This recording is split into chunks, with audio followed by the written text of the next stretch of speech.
नमस्कार साथियों, स्वागत है आप सभी का विद्यार्थीगण में। आज के ऑडियो बुक में आप सुनेंगे जे कृष्णमूर्ति जी की किताब मेडिटेशन का हिंदी अनुवाद ध्यान की संपादित अंश। मैं आने वाले दिनों में ध्यान किताब की कुछ और ऑडियो बुक लेकर आऊँगा। उसके लिए आप हमारे चैनल से जुड़ें और यदि आप इस किताब को पढ़ना चाहते हैं तो डिस्क्रिप्शन बॉक्स में लिंक दे दूंगा, वहां से आप खरीद सकते हैं। कृष्णमूर्ति जी कहते हैं, ध्यान जीवन की महानतम कलाओं में से एक है, बल्कि शायद यही महानतम कला है।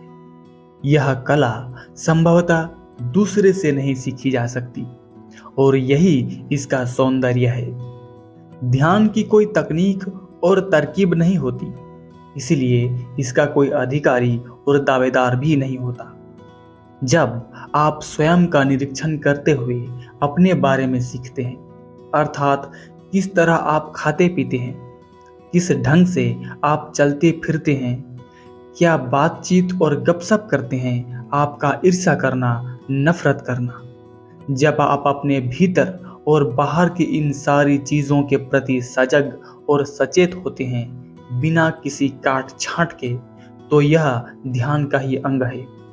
और यह ध्यान हर जगह और हर समय हो सकता है।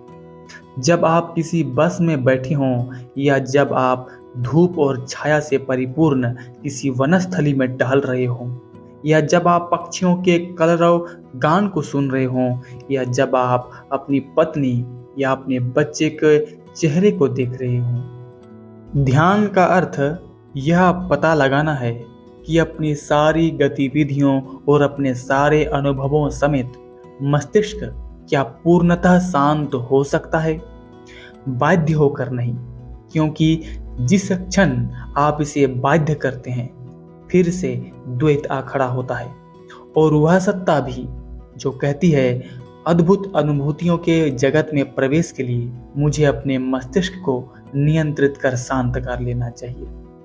ऐसा कभी संभव नहीं होगा।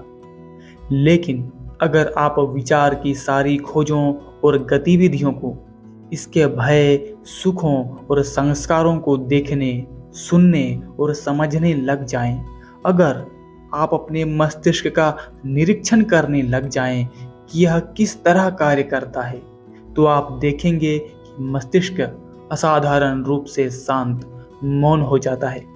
यह शांति निद्रा नहीं है, बल्कि यह प्रचंड रूप से सक्रिय है और इसीलिए शांत है। विद्युत उत्पन्न करने वाला एक बड़ा यंत्र जब अच्छी तरह कार्य करता है, तो इससे शायद ही कोई ध्वनि निकलती हो। ध्वनि और शोरगुल तभी पैदा होता है जब कहीं घर्षण होता है। धन्यवाद।